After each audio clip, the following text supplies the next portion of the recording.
जो हम कथा सुनते हैं ना कि उन्होंने क्या पढ़ा था, कथा सुना रहे थे, उसमें से बच्चा निकला, फिर वो व्यास भगवान के कथा के पेट में चला गया।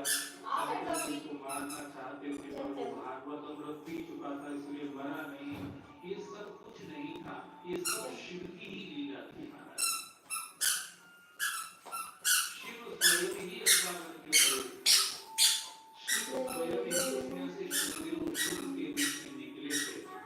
शिव स्वयं ही त्रिशूल उठा के पीछे जा रहे थे और शिव स्वयं ही व्यास भगवान की पत्नी के पेट में घुस के ये बता रहे थे कि जिसने भागवत अमृत को पी लिया है उसको महाकाल भी नहीं मार सकता। फिर काल कैसे मारेगा? काल क्या, महाकाल भी मार सकता।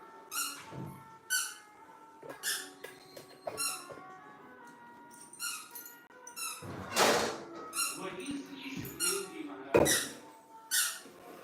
व्यास भगवान के शिष्यों के मुख से श्रीमद् भागवत ने भगवान के स्वरूप और स्वभाव की महिमा सुन करके निराकार की उपासक होते ही अब साकार की उपासक भी हो। नमस्ते, राधे राधे जी ब्लॉगर का जय जोहार।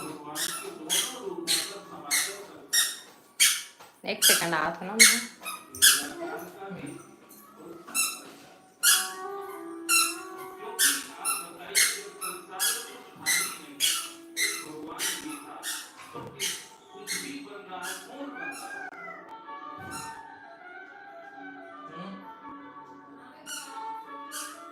जो पूर्ण भक्त होता है वो भगवान के दोनों ही स्वरूपों का समागम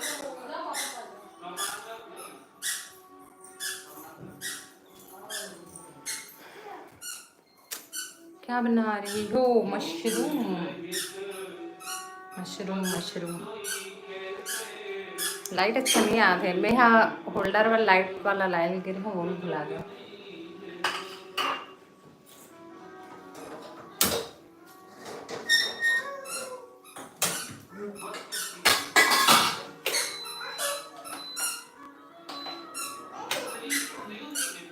और सुनाओ, सब बढ़िया?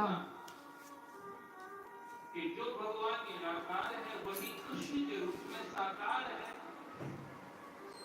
तो श्री सुखदेव जी महाराज